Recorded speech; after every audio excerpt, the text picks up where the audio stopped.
നമ്മളെ പുതിയ വീഡിയോയിലേക്ക് എല്ലാവർക്കും സ്വാഗതം. നമ്മളെ റിവ്യൂസ് ഇഷ്ടപ്പെടുകയാണെങ്കിൽ ലൈക്കും സബ്സ്ക്രൈബും ചെയ്യണേ.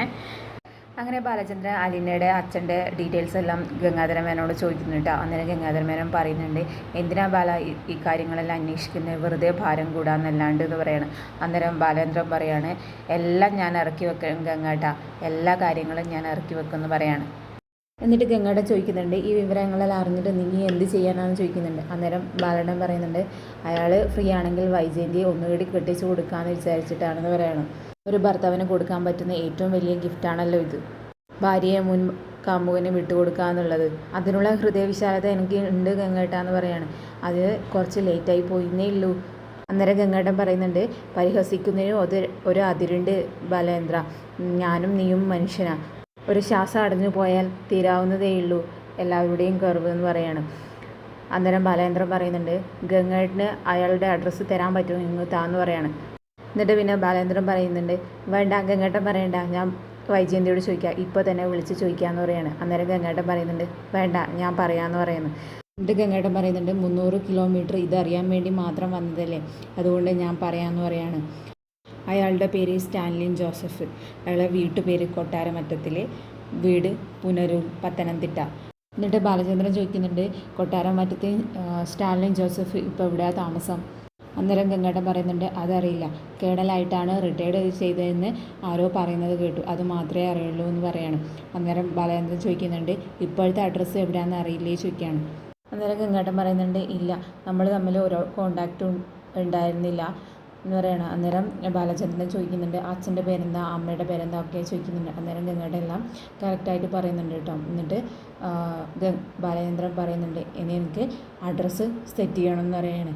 എന്നിട്ട് ബാലചന്ദ്രൻ ചോദിക്കുന്നുണ്ട്, എന്തിനാ ബാലേന്ദ്ര ഇത് അഡ്രസ്സൊക്കെ നീ ചോദിക്കുന്നത് പറയണം. അന്നേരം ബാലേന്ദ്രൻ പറയുന്നുണ്ട്, അലീന വീട് വിട്ട് പോകാൻ തീരുമാനിച്ചത് ഗംഗേട്ടൻ അറിഞ്ഞില്ലേ എന്ന് ചോദിക്കുകയാണ്. അന്നേരം ഗംഗേട്ടൻ ചോദിക്കുന്നുണ്ട്, അലീന എവിടെ പോകാനാണെന്നാണ് ചോദിക്കുന്നത്, അവളെ എങ്ങോട്ടാണ് മാറുന്നതെന്നും എനിക്കറിയില്ല, പക്ഷേ സ്റ്റാലിൻ ജോസഫ് ഇപ്പോൾ ജീവിച്ചിരിപ്പുണ്ടെങ്കിൽ അവളെ അവന് കൈമാറാം, ജനിപ്പിച്ച തന്തയല്ലേ എന്നൊക്കെ പറയണം. അന്നേരം ഗംഗേട്ടൻ പറയാണ്, സ്റ്റാലിനും ഭാര്യയും മക്കളൊക്കെ ഉണ്ടാവില്ലേ, ഒരു കുടുംബം ഉണ്ടാവില്ലേ, അതും അവരെ കുടുംബം തകർക്കണോ എന്ന് ചോദിക്കുകയാണ്. അന്നേരം ബാലേന്ദ്രൻ പറയുന്നുണ്ട്, എൻ്റെ കുടുംബം നിങ്ങൾക്ക് തകർക്കാം, ഏതോ സ്റ്റാലിൻ ജോസഫിൻ്റെ കുടുംബം തകർക്കുന്നതാണ് നിങ്ങൾക്ക് പ്രശ്നം എന്നൊക്കെ പറയാണ്.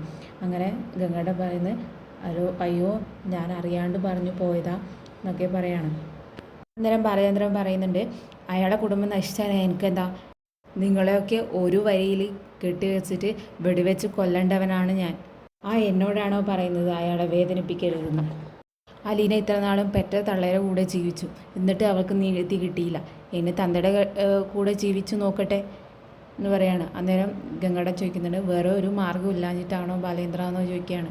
അവൾക്കൊരു ജോലി വാങ്ങിക്കൊടുക്കുക, അവൾക്കൊരു വീട് വാങ്ങിക്കൊടുക്കാം, കല്യാണം കഴിപ്പിക്കുക, ഇതൊക്കെ അന്നേ പറഞ്ഞിട്ട് ഉള്ളതല്ലേ, ഇതൊക്കെ ഞങ്ങൾ ചെയ്തു തരാമെന്ന് പറഞ്ഞതല്ലേ, പിന്നെ എന്തിനാ അവളെ ദുരിതത്തിലേക്ക് അയക്കുന്നേ പറയണം. അന്നേരം ബാലചന്ദ്രൻ പറയുന്നുണ്ട്, അവൾക്ക് ദുരിതം സുഖമാക്കാൻ അറിയാം, അവളെങ്ങനെങ്കിലും പിടിച്ചു നിന്നോളും, പിന്നെ ഏതോ ഒരുത്തിയിൽ കുഞ്ഞിനെ ജനിപ്പിച്ചിട്ട് അങ്ങനെ സുഖമായിട്ട് അവൻ ജീവിക്കണ്ട, അയാൾക്ക് അലീനയെ വേണ്ടെങ്കിൽ ഞാൻ വേറെ വഴി നോക്കിക്കോളാം എന്നൊക്കെ പറയാണ് ബാലചന്ദ്രൻ. എന്നിട്ട് ഗംഗേട്ടൻ ചോദിക്കുന്നുണ്ട്, അതിരിക്കട്ടെ, ബാലചന്ദ്രൻ ഇങ്ങോട്ട് വരുന്നത് ആരോടെങ്കിലും പറഞ്ഞിരുന്നോ പറയാണ്. അന്നേരം ബാലചന്ദ്രൻ പറയാണ്, ഞാൻ ആരോടും പറഞ്ഞില്ല എന്ന് പറയാണ്. എന്നിട്ട് ഗംഗേട്ടൻ ചോദിക്കുന്നുണ്ട്, സ്റ്റാലിൻ ജോസഫിൻ്റെ പേരെന്തെങ്കിലും ആരോടെങ്കിലും പറഞ്ഞിരുന്നോ എന്ന് പറയാണ്. അന്നേരം പറഞ്ഞു, ഇല്ല, ഞാൻ ആരോടും പറഞ്ഞില്ല എന്ന് പറയാണ്. അങ്ങനെ പിന്നെ രോഹിത്തിനെയും രേവതിക്കുട്ടീനെയും കേട്ടോ കാണിക്കുന്നത്. അവർ പുറത്ത് വന്നിട്ടുള്ളത് അവരെല്ലാവരും കൂടിയുണ്ട് കേട്ടോ. അന്നേരം രേവതിക്കുട്ടി രോഹിത്തിനോട് ചോദിക്കുന്നുണ്ട്, 2 രൂപയുണ്ടോ എന്ന് ചോദിക്കുകയാണ്. അന്നേരം രോഹിത്ത് പറയാണ്, ഇല്ല എന്ന് പറയാണ്. അന്നേരം രേവതിക്കുട്ടി പറയുന്നുണ്ട്, ദാരിദ്ര്യമാണല്ലേ എന്ന് പറയാണ്. അന്നേരം രോഹിത്ത് പറയുന്നുണ്ട്, എനിക്ക് അതെങ്കിലും ഉണ്ട്, നിനക്ക് അതും ഇല്ലല്ലോ എന്ന് പറയാണ്. കൃഷ്ണമോള് കാറിൻ്റെ അടുത്ത് വെയിറ്റ് ചെയ്തിരിപ്പുണ്ട് കേട്ടോ. അന്നേരം രേവതിക്കുട്ടി പറയുന്നുണ്ട്, നമുക്ക് വീട്ടിൽ പോകണ്ടേ, കുട്ടികളെ കളിച്ചിട്ട് ഇവിടെ നിന്നാൽ മതിയോ, ഈ അലീന ചേച്ചിയും ബബിതിയും കൈ കഴുകാൻ പോയതാണോ അതോ കുളിക്കാൻ പോയതാണോ എന്ന് ചോദിക്കുകയാണ്. എന്നിട്ട് കൃഷ്ണമോളോട് പറയുന്നുണ്ട്, ഒന്ന് പെട്ടെന്ന് വിളിച്ചിട്ട് വാ എന്ന് പറഞ്ഞിട്ട് അങ്ങനെ കൃഷ്ണമോള് പോവാം കേട്ടോ. രോഹിത്തും രേവതിക്കുട്ടിയും കാറിലോട്ട് കയറുന്നുണ്ട്. ആ സമയത്ത് തന്നെ ഗ്രേസി ആൻറ്റി രേവതിക്കുട്ടീനെ വിളിക്കുന്നുണ്ട് കേട്ടോ. എന്തേ ലേറ്റായി, എന്തേ വരാത്തേ എന്നൊക്കെ ചോദിച്ചിട്ട്. അന്നേരം രേവതിക്കുട്ടി പറയുന്നുണ്ട് ഈ കുട്ടികളൊക്കെ മേയിച്ചുകൊണ്ട് വരണ്ടേ എന്ന് പറയണം. അന്ന് ഗ്രേസി ആൻറ്റി ചോദിക്കുകയാണ് ഏത് കുട്ടികൾ എന്ന് പറയണം. അന്നേരം രേവതിക്കുട്ടി പറയുകയാണ് ഇതൊക്കെ കുട്ടികൾ തന്നെയല്ലേ, ഇവരൊക്കെ വരണ്ടേ എന്നൊക്കെ പറയണം. അന്നേരം ഗ്രേസി ആൻറ്റി പറയാണ് മാമച്ചങ്ങൾ കുറേ സമയമായി ചോദിക്കുന്നു, പെട്ടെന്ന് ഇങ്ങ് വാ എന്ന് പറയാണ്. അന്നേരം രേവതിക്കുട്ടി പറയാണ് ഞങ്ങൾ വരാറായി, ഇവിടെ ഫുഡൊക്കെ കഴിച്ചു. അങ്ങനെ അലീനയും ടീമും ഗ്രേസ് ആൻറ്റിയുടെ വീട്ടിലേക്ക് എത്തിയിട്ടോ. എന്നിട്ട് അലീന ചോദിക്കുന്നുണ്ട് നമ്മൾ ലേറ്റായോ മോളെ, അങ്കിള് ആൻറ്റിയും ഇപ്പോഴേ ഉറങ്ങുമോ എന്നൊക്കെ ചോദിക്കുകയാണ്. അന്നേരം രേവതിക്കുട്ടി പറയുന്നുണ്ട് എവിടെ, ലേറ്റായിട്ടേ ഉറങ്ങുമെന്ന് പറയാണ്. അന്നേരം രോഹിത് പറയുന്നുണ്ട് കുഞ്ഞു കുട്ടികളെ കളിപ്പാട്ടൊക്കെ കാറിൽ തന്നെ ഇരുന്നോട്ടെ, പിന്നീട് എടുക്കാമെന്ന് പറയാണ്. അന്നേരം രേവതി പറയാണ് ആയിക്കോട്ടെ രാജാവ് പറയുന്നത് എല്ലാവരും ഒന്ന് അനുസരിക്കണേന്ന് പറയുകയാണ്. എന്നിട്ട് എല്ലാവരും അകത്തേക്ക് പോവാട്ടോ. അങ്ങനെ രാവിലെ ബാലേട്ടൻ ഫ്രഷായി ബാത്റൂമിൽ നിന്ന് ഇറങ്ങി വരുന്നുണ്ട് കേട്ടോ.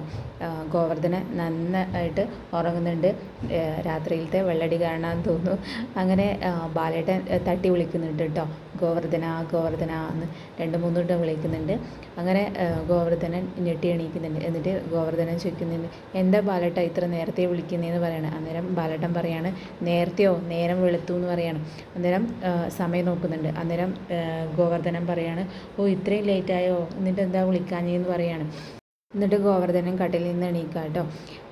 എന്നിട്ട് ഗോവർദ്ധനൻ പറയുന്നുണ്ട് ആദ്യം കുറച്ചടിക്കാമെന്നാണ് വിചാരിച്ചത്, ആദ്യം ഒരു പെക്ക് അടിച്ചു, പിന്നെ ഒന്നും ആയില്ലല്ലോ എന്ന് വിചാരിച്ച് 2ാമത്തെ പെക്ക് അടിച്ചു, അത് മാത്രമേ ഓർമ്മയുള്ളൂ എന്ന് പറയാണ്. എന്നിട്ട് ബാലേട്ടൻ പറയുന്നുണ്ട് അവിടെ ബ്ലാക്ക് ടീ ഉണ്ട്, അത് കുടിക്കുമെന്ന് പറയാണ്. എന്നിട്ട് ഗോവർദ്ധനൻ പറയുന്നുണ്ട് ഞാനിപ്പോൾ റെഡി ആയിട്ട് വരാം, ഒരു 10 മിനിറ്റ് എന്ന് പറഞ്ഞിട്ട് കോഫി കുടിക്കാൻ പോവാണ്. എന്നിട്ട് ഗോവർദ്ധനൻ ചോദിക്കുന്നുണ്ട് ഗംഗേട്ടൻ വന്നിട്ട് എന്തായി എന്നൊക്കെ പറയണം. അന്നേരം ബാലേട്ടൻ പറയുന്നുണ്ട് അതൊക്കെ ഞാൻ പോകുന്ന വഴി പറയാം, നമുക്ക് പെട്ടെന്ന് ഇറങ്ങണം പറയാണ്. അങ്ങനെ ബബിതയും കൃഷ്ണയും രേവതിയും രോഹിത് ഒക്കെ ഗ്രേസ് ആൻറ്റിയുടെ തോട്ടത്തിൽ നടക്കുക കേട്ടോ. ഫ്രൂട്ട്സൊക്കെ പറിച്ച് രേവതിയും രോഹിതും ആണെങ്കിൽ പേരക്ക പറിക്കുന്ന തിരക്കിലാട്ടോ. രോഹിത്താണെങ്കിൽ മരത്തിൻ്റെ മേലെ കയറി നിൽപ്പുണ്ട്. ആ സമയത്ത് അലീന വിളിക്കുന്നുണ്ട് എല്ലാവരും വാ ചായ കുടിക്കാലോ, പെട്ടെന്ന് നമുക്ക് പോവണ്ടേ എന്ന് പറയുന്നുണ്ട്. അന്നേരം രേവതിക്കുട്ടി രോഹിത്തിനോട് പറയുന്നുണ്ട് ഇറങ്ങിക്കോ മതി. അങ്ങനെ എല്ലാവരും കൂടി കൊല്ലത്ത് ചിന്നുമോളെ കാണാൻ വേണ്ടിയിട്ട് റെഡിയായിട്ട് പോകാൻ വേണ്ടി നിൽക്കാട്ടെ. അന്നേരം രോഹിത് ഗ്രേസി ആൻറ്റിയോട് ചോദിക്കുകയാണ് ആൻറ്റി വരുന്നില്ലേ ഞങ്ങളുടെ കൂടെ എന്ന് പറയണം. അന്നേരം ആൻറ്റി പറയുന്നുണ്ട് ഇല്ല മാമച്ചാങ്ങൾ ഇവിടെ ഒറ്റയ്ക്കേ ഉള്ളൂ, അതുകൊണ്ട് വരുന്നില്ല എന്ന് പറയണം. അന്നേരം രോഹിത് പറയുന്നുണ്ട് മാമച്ചങ്ങളിനെയും കൂടി കൂട്ടിയാലോ എന്ന് പറയണം. അന്നേരം ഗ്രേസ് ആൻറ്റി പറയുന്നുണ്ട് മാമച്ചങ്ങൾ വരാൻ റെഡിയാണ്, ഞാൻ സമ്മതിക്കാതിട്ടാണ്, 150 കിലോമീറ്റർ ഉണ്ടല്ലോ ദൂരം, അങ്ങോട്ടും ഇങ്ങോട്ടും ഇരിക്കണ്ടേ, പിന്നെ വയ്യാണ്ടാവും എന്നൊക്കെ പറയാണ്.